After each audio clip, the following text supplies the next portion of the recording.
السلام علیکم ورحمۃ اللہ وبرکاتہ. محترم اکبر بھائی کیسے ہیں؟ خیریت سے ہیں؟ میں ٹھیک ہوں. اچھا، میں نے ایک چھوٹا سا ایک فوٹو بھیجا ہے آپ کو جس پر تحریر لکھی ہوئی ہے، ذرا اس کے بارے میں پلیز ذرا وضاحت کر دیجیے کہ یہ نبی پاک صلی اللہ علیہ وسلم کی حدیث شریف ہے، یہ صحیح ہے یا ضعیف ہے؟ اچھا، وہ جو انہوں نے فوٹو بھیجا ہے آپ اسکرین پر اسے دیکھ سکتے ہیں. اس میں لکھا ہے کہ ہر مرض سے شفا نبی کریم صلی اللہ علیہ وسلم نے ارشاد فرمایا. سورہ فاتحہ 70 بار، سورہ اخلاص 70 بار، سورہ ناس کو بھی سواد سے لکھا ہوا ہے، آپ اندازہ کیجئے، اور تعوذ 3 بار، پھر سورہ فلق 70 بار.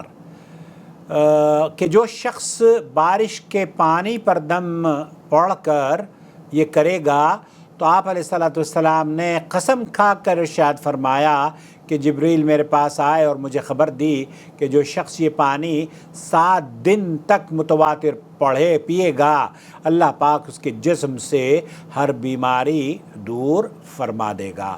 دوستو، بھائی اور بہنوں، حق اور انصاف یہ ہے کہ جب آپ کوئی حدیث بیان کریں تو کم از کم وہ حدیث کہاں سے آپ نے لی ہے یہ تو ضرور بیان کریں. اگر آپ یہ نہیں جانتے کہ اس حدیث پر محدثین نے کیا حکم لگایا ہے. نمبر 1. نمبر 2، اس میں کوئی دو رائے نہیں ہے، سورہ فاتحہ اللہ کے رسول صلی اللہ علیہ وسلم نے فرمایا ہے سورۃ الشفا بھی ہے، اس کا نام سورۃ الشفا بھی اس کو کہا جاتا ہے. اگر آپ سورہ فاتحہ پڑھ کر دم کرتے ہیں تو اللہ کے رسول صلی اللہ علیہ وسلم نے ان صحابیوں نے جب علاج کیا سورہ فاتحہ سے تو انہیں خوشخبری، بلکہ انہیں جب کھانے کے لیے بکری دی گئی تو نبی کریم صلی اللہ علیہ وسلم نے فرمایا تھا کہ میرے لیے بھی لاتے تو میں بھی کھاتا اس میں سے. تو آپ علیہ الصلوۃ والسلام نے سورۃ الفاتحہ تو بالکل سورۃ الشفا ہے، اس میں کوئی دو رائے نہیں ہے. اور سورہ اخلاص، سورہ ناس، بلکہ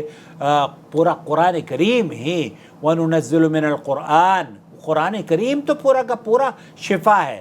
البتہ یہ کہنا کہ یہ حدیث میں اللہ کے رسول صلی اللہ علیہ وسلم نے، یہ کسی صحیح حدیث سے ثابت نہیں ہے. البتہ جو میں عرض کرنا چاہتا ہوں وہ یہ کہ آپ علیہ الصلوۃ والسلام نے دم کرنے کی اجازت ہے. سورہ فاتحہ پڑھ کر آپ دم کر کے قرآن کریم کی آیات پڑھ کر دم کرنا چاہیں، پینا چاہیں تو انشاءاللہ تعالی شفا ہے.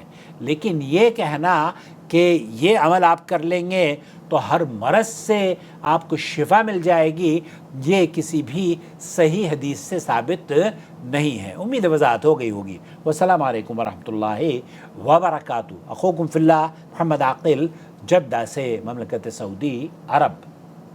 وَأَقِيمُوا الصَّلَاةَ وَآتُوا الزَّكَاةَ وَارْكَعُوا مَعَ الرَّاكِعِينَ.